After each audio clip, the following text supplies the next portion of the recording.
Morning students.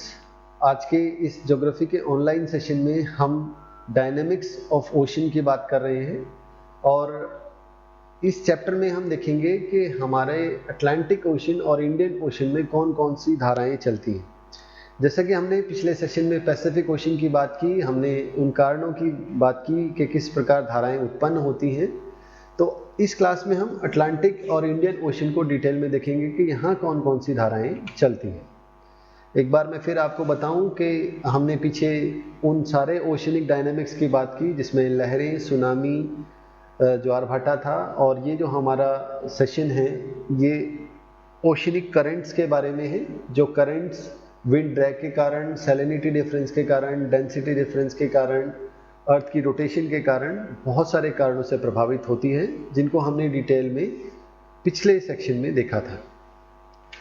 इस session में हम अटलांटिक ओशन में जो करंट्स हैं उनके बारे में देखेंगे। तो अटलांटिक ओशन में बहुत सारी करंट्स बहती हैं, कुछ कोल्ड करंट हैं, कुछ वार्म करंट हैं। तो सबसे पहले आता है नॉर्थ इक्वेटोरियल वार्म करंट। ये north equatorial warm current equatorial region पे चलती है और जो हमारी व्यापारिक पवनें हैं उनके प्रभाव में पूर्व से पश्चिम की ओर चलती हैं। इसके अलावा यदि हम कोल्ड करंट की बात करें तो कैनबरी की कोल्ड करंट है जो स्पेन के पास शुरुआत होकर जो हमारा सहारा रेगिस्तान है उसके पास ये बहती है, और ये एक ठंडी जलधारा है कैनबरी की करंट। क्योंकि ये कैनरी आइलैंड के पास बहती है इसलिए इसको कैनरी की करंट कहा जाता है। इसके अलावा यदि हम बात करें तो गल्फ स्ट्रीम बहती है। ये गल्फ स्ट्रीम जो है गर्म जलधारा है जो अपना गर्म पानी ठंडे प्रदेशों में यूरोप के ले जाती है, जिसके कारण यूरोप के जो बंदरगाह हैं उसमें जो लंदन का बंदरगाह है वो हमेशा सर्दियों में भी चलता रहता है, जमता नहीं है। इसी तरह एक ठंडी जलधारा है जो अटलांटिक ओशन में बहती है जिसको लेब्राडोर की धारा कहते हैं। ये लेब्राडोर के प्लेटू से ओरिजिन होके नीचे की तरफ आती है और गल्फ स्ट्रीम से मिलती है। जैसा हमने पीछे बात की कि जहाँ गल्फ स्ट्रीम और लेब्राडोर मिलती हैं वहाँ पर बड़ी मात्रा में मछलियों के विकास की दशाएं मिलती हैं। यहाँ पर कोहरा छाया रहता है जिसके कारण यहाँ टाइटैनिक की दुर्घटना हुई 1912 की, और यहाँ मछलियों के विकास के लिए आदर्श दशाएं होने के कारण बैंक्स मिलते हैं जिनको डागर बैंक और जॉर्ज बैंक, इसी क्षेत्र के वो बैंक हैं जहाँ पर बड़ी मात्रा में मछलियाँ पकड़ी जाती हैं। ये जो न्यू फाउंडलैंड का रीजन है ये खास तरह की मछलियाँ जिनको स्वॉर्ड फिश कहा जाता है ये बड़ी मात्रा में पकड़ी जाती हैं और अर्थव्यवस्था में एक निर्णायक भूमिका निभाती हैं। ये दोनों ही जब गल्फ स्ट्रीम और लेब्राडोर मिलती हैं तो मछलियों का विकास हो पाता है और जो यहाँ की इकोनॉमी को ड्राइव करती है।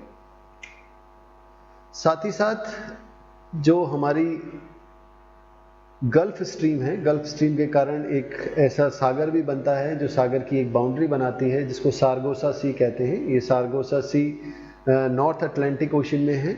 यहाँ पे सारगोजम नाम की एक सी वीड मिलता है जिसके कारण उसको सारगोसा सी कहा जाता है।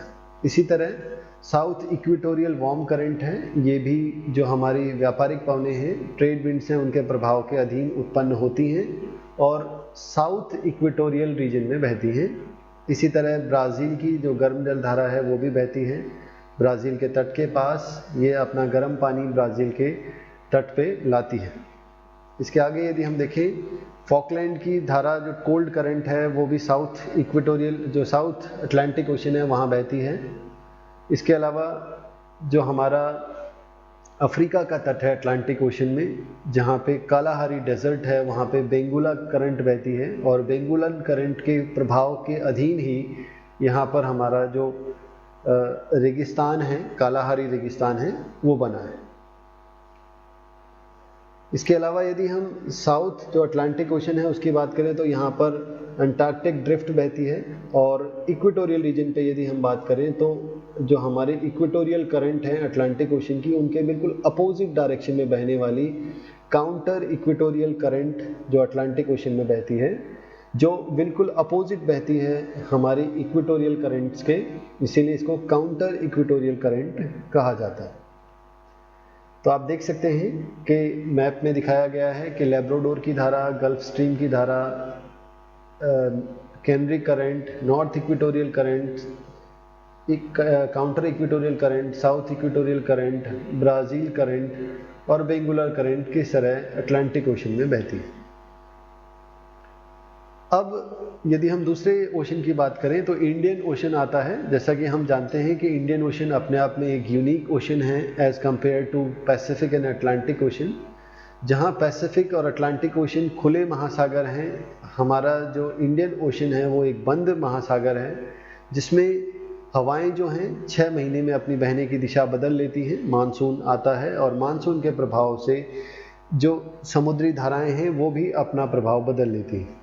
यदि हम ओशन के करंट्स की बात करें तो यहाँ कुछ सीजनल करंट्स हैं, वहीं कुछ परमानेंट करंट्स हैं। परमानेंट करंट्स हमेशा उसी डायरेक्शन में बहती हैं जैसे वो बहती हैं, और सीजनल करंट्स हर 6 महीने बाद जब मानसून की जो पवनें हैं वो अपनी दिशा बदलती हैं तो वो भी अपना दिशा बदल लेती हैं। यहाँ पर जो हम यदि परिवर्तनशील जो पवनों की बात करें, जो धाराओं की बात करें, तो ये ग्रीष्मकालीन मानसून प्रवाह के साथ बहने वाली हैं। उसी तरह शीतकालीन मानसून के साथ प्रभाव करने वाली जो धाराएं हैं ये ड्रिफ्ट्स हैं, बड़े स्लो चलती हैं, क्योंकि मानसून की जो हवाएं हैं वो बहुत तीव्र गति की हवाएं नहीं होती, स्लो बहती हैं। तो जब समर मानसून होता है फ्रॉम सी टू लैंड, तो ये अपनी जो बहने की दिशा है उन हवाओं के साथ साथ दक्षिण पश्चिम दिशा में बहने लगती हैं। वहीं जब भारत में उत्तर पूर्वी मानसूनी पवनें चलती हैं तो शीतकालीन मानसून प्रवाह के साथ जो हमारी करंट्स हैं वो बहने लगती हैं, उनकी दिशा उत्तर पूर्वी होती है और ये सीज़न के अकॉर्डिंग अपनी दिशा बदलती हैं। इसीलिए परिवर्तनशील या सीजनल करंट्स कहते हैं इंडियन ओशन की। अब यदि हम स्थायी पवनों की बात करें तो यहाँ पर north equatorial current, south equatorial current, दोनों गर्म जल धाराएं बहती हैं। इसी तरह काउंटर इक्वेटोरियल करंट जो इक्वेटोरियल रीजन पे अपोजिट डायरेक्शन में बहती है इक्वेटोरियल वार्म करंट के। इसी तरह मोजाम्बिक जो अफ्रीका का तट है जिसमें मेडागास्कर और मोजाम्बिक के पास ये करंट बहती है, ये भी एक वार्म करंट है जो अपना गर्म पानी जो है वो प्रवाहित करती है।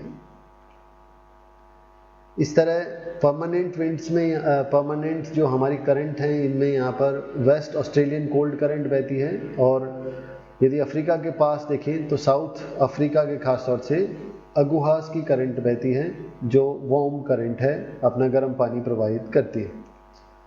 आप देख सकते हैं कि Somalian current, Agulhas current, East Australian current, ये सारी की सारी जो हमारे इंडियन ओशन को प्रभावित करती हैं। और इंडियन ओशन जो है रेस्ट जो हमारे अटलांटिक ओशन है, पैसिफिक ओशन है, इसके कंपैरिजन में विंड पैटर्न अलग है, जिसके कारण यहाँ पर जो ओशनिक करंट्स हैं वो भी 6 महीने बाद अपनी बहने की दिशा बदल लेती हैं। तो इस तरह स्टूडेंट्स इस सेशन में हमने अटलांटिक ओशन और इंडियन ओशन में जो करंट्स हैं उनको देखा, उनके नॉमेनक्लेचर को देखा। ये सारी की सारी जो करंट्स हैं ये बहुत इंपॉर्टेंट हैं एग्ज़ाम पर्सपेक्टिव से, और कॉम्पिटिटिव एग्ज़ाम में भी कई बार इनसे बहुत सारे सवाल आते हैं। तो आप सभी को इनको ध्यान से देखना है। आपको ये आइडेंटिफाई करना है कि कौन सी करंट किस ओशन की है, पहली बात। साथ ही साथ आपको ये पता होना चाहिए कि कौन सी करंट वार्म है या कोल्ड है। हमारे ओशंस में ज़्यादातर जो करंट्स हैं वो वार्म करंट्स हैं, बस कुछ गिनी चुनी ही कोल्ड करंट्स हैं। तो आपको दोनों को अलग अलग याद करना है और राइटअप में दोनों को सही मेंशन करना है। साथ ही साथ इस सेशन में हमने बहुत सारे मानचित्र भी देखे बच्चों। आपके एग्ज़ाम में जो मैप्स हैं वो बनाने के लिए आएंगे, बहुत इंपॉर्टेंट है। आपको यदि किसी भी ओशन में करंट्स का डिस्क्रिप्शन आता है तो आपको उनके मैप ज़रूर बनाने हैं। तो इस तरह आप मानचित्र बनाएं और उनकी प्रैक्टिस भी करें। तो ये था आज का सेशन। आपके यदि कोई प्रश्न हो, कोई सुझाव हो तो कॉलेज के व्हाट्सएप ग्रुप के माध्यम से या इस ईमेल आईडी से आप मेरे से जुड़ सकते हैं। आज के लिए इतना ही।